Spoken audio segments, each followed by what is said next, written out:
खबर है, बाबूलाल मरांडी से जुड़े दल-बदल मामले में झारखंड हाईकोर्ट ने दिया अंतरिम आदेश। दोस्तों, बाबूलाल मरांडी से जुड़े दल-बदल मामले में झारखंड हाईकोर्ट ने अंतरिम आदेश दिया है। हाईकोर्ट ने स्पीकर और राज्य सरकार से जवाब तलब किया है। मंगलवार को इस मामले में बाबूलाल मरांडी और भाजपा की याचिका पर एक साथ सुनवाई हुई थी। स्पीकर ने बाबूलाल मरांडी को नेता प्रतिपक्ष की मान्यता नहीं दी। बाबूलाल मरांडी झारखंड हाईकोर्ट पहुंच गए और स्पीकर के नोटिस जारी करने के अधिकार को चुनौती दे डाली। इसी मामले में हाईकोर्ट ने अंतरिम आदेश जारी किया है।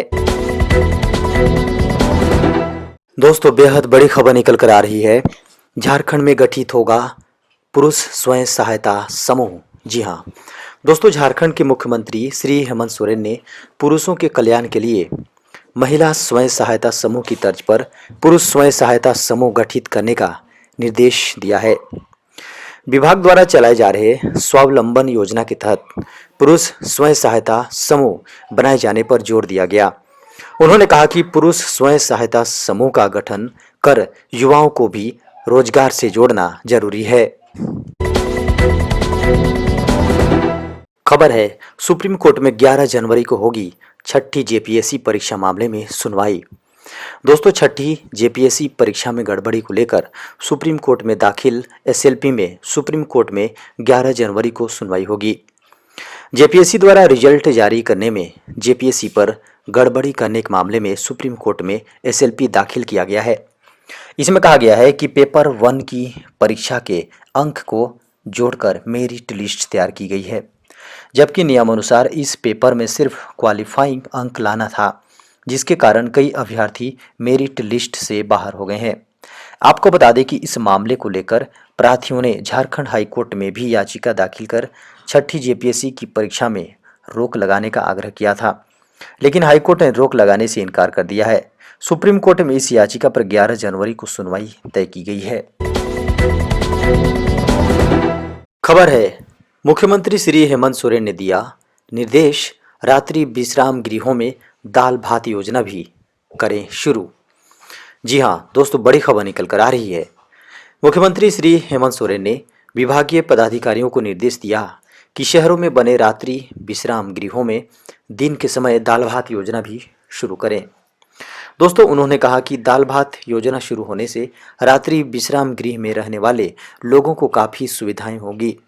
उन्होंने कहा कि दिन में दाल भात योजना चलाएं और रात्रि विश्राम के लिए भी लोगों को इन गृहों में कोई दिक्कत न हो, इसका ध्यान रखें। उन्होंने दाल भात योजना चलाने का जिम्मा शहरी क्षेत्रों की महिला स्वयं सहायता समूह को देने की बात कही। खबर है, किराएदारों और मकान मालिक को लेकर सुप्रीम कोर्ट ने सुनाया अहम फैसला। दोस्तों, सुप्रीम कोर्ट ने मकान मालिक और किराएदारों के बीच होने वाले विवादों को निपटाने के लिए एक अहम फैसला सुनाया है। इसके बाद अब किराएदारों और मकान मालिकों को कोर्ट के चक्कर नहीं लगाने होंगे। सुप्रीम कोर्ट ने ट्रांसफर ऑफ प्रॉपर्टी एक्ट के तहत मकान मालिक और किराएदार के विवादों को मध्यस्थता के माध्यम से सुलझाने का रास्ता खोल दिया है। इसके लिए अब लंबी और खर्चीली कानूनी लड़ाई से बच सकेंगे। सुप्रीम कोर्ट ने अपने एक फैसले में कहा है कि आर्बिट्रल ट्रिब्यूनल के पास ट्रांसफर ऑफ प्रॉपर्टी एक्ट 1882 के तहत आने वाले विवादों पर फैसला देने का अधिकार है। हालांकि सुप्रीम कोर्ट ने साफ किया है कि स्टेट रेंट कंट्रोल लॉज के तहत आने वाले विवादों को आर्बिट्रेशन में नहीं भेजा जा सकता। ऐसे मामलों में फैसला कानून के तहत कोर्ट या फोरम ही करेंगे।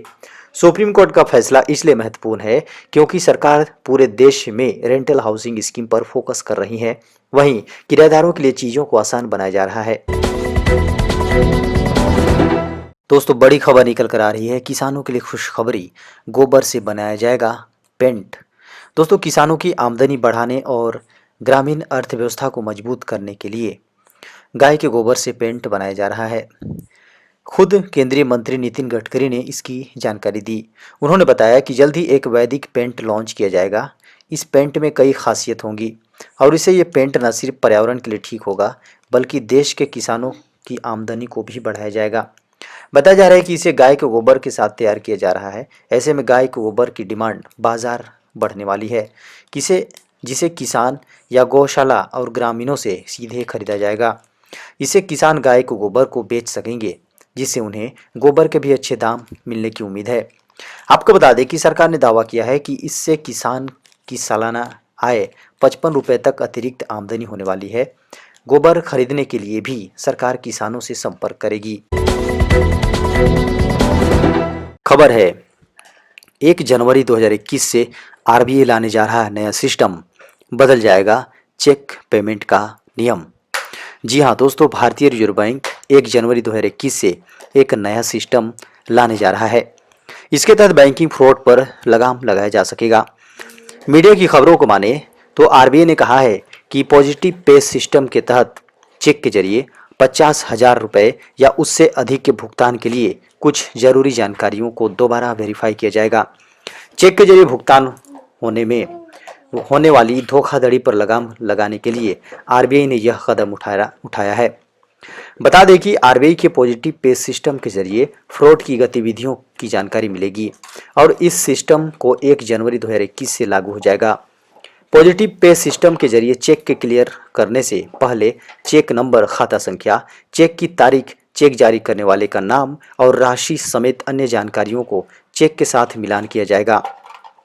मीडिया की खबरों को माने तो चेक काटने वाले और चेक भुनाने वाले दोनों की जानकारी के मिलान होने के बाद ही बैंक चेक का क्लियरेंस करेगा। आरबीआई ने बैंकों को एसएमएस अलर्ट, ब्रांच में डिस्प्ले, एटीएम, वेबसाइट और इंटरनेट बैंकिंग के जरिए ग्राहकों के बीच पॉजिटिव पे सिस्टम के फीचर को लेकर जागरूकता फैलाने की सलाह भी जारी की है। दोस्तों, बड़ी खबर निकल कर आ रही है। जी हाँ, सुप्रीम कोर्ट ने कहा आंदोलन करना किसानों का हक है, ऐसे में इसे बंद नहीं किया जा सकता। दोस्तों, सुप्रीम कोर्ट में किसान आंदोलन को लेकर हो रही सुनवाई अब टल गई है। सर्वोच्च अदालत ने गुरुवार को कहा है कि वो किसानों का पक्ष जाने बिना कोई निर्णय नहीं लेंगे। ऐसे में अभी सरकार और किसानों के बीच कमेटी बनाने पर कोई निर्णय नहीं हुआ। हालांकि सुनवाई के दौरान अदालत ने कुछ सख्त टिप्पणी की, जिसमें प्रदर्शन को किसानों को हक बताया, लेकिन इससे किसी को दिक्कत नहीं होनी चाहिए।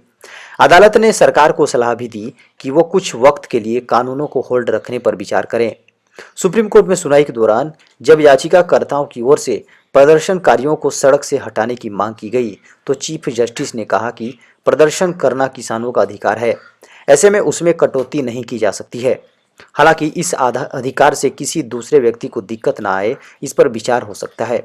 चीफ जस्टिस की ओर से कहा गया है कि प्रदर्शन का भी एक लक्ष्य होता है जो बातचीत से निकल सकता है। यही कारण है कि हम कमेटी बनाने की बात कर रहे हैं। खबर है WHO की चेतावनी जारी, फिर तबाही मचा सकता है कोरोना। दोस्तों, दुनिया भर में कोरोना ने कोहराम मचाया हुआ है। हालांकि वैक्सीन की खबर से थोड़ी राहत भी है, लेकिन इस बीच WHO ने यूरोपीय देशों के लिए एक चेतावनी जारी की है। विश्व स्वास्थ्य संगठन के मुताबिक यूरोपीय देशों में कोरोना काफ़ी तेजी से बढ़ रहा है। ऐसे में 2021 की शुरुआत में यूरोप में कोरोना वायरस फिर तबाही मचा सकता है। विश्व स्वास्थ्य संगठन ने क्रिसमस के त्यौहार को लेकर चेतावनी जारी करते हुए कहा कि क्रिसमस के जश्न के दौरान अगर मास्क और सोशल डिस्टेंसिंग से जुड़े नियमों का पालन नहीं किया गया तो इन देशों में हालात काफ़ी ख़राब हो सकते हैं। WHO ने कहा कि अगर लोगों ने क्रिसमस के अवसर पर चर्च जाने या फिर पार्टी करने के दौरान मास्क नहीं पहने तो आने वाले पूरे साल भी इस महामारी से जूझना पड़ सकता है। इतना ही नहीं, WHO ने ब्रिटेन, इटली, स्पेन, जर्मनी और फ्रांस जैसे देशों से कोरोना के नियमों का सख्ती से पालन कराने के लिए कहा है। साथ ही लोगों के इकट्ठा होने और क्रिसमस पार्टियों में तय सीमा से ज़्यादा लोगों के शामिल होने पर सख्ती से रोक लगाने के लिए भी कहा है।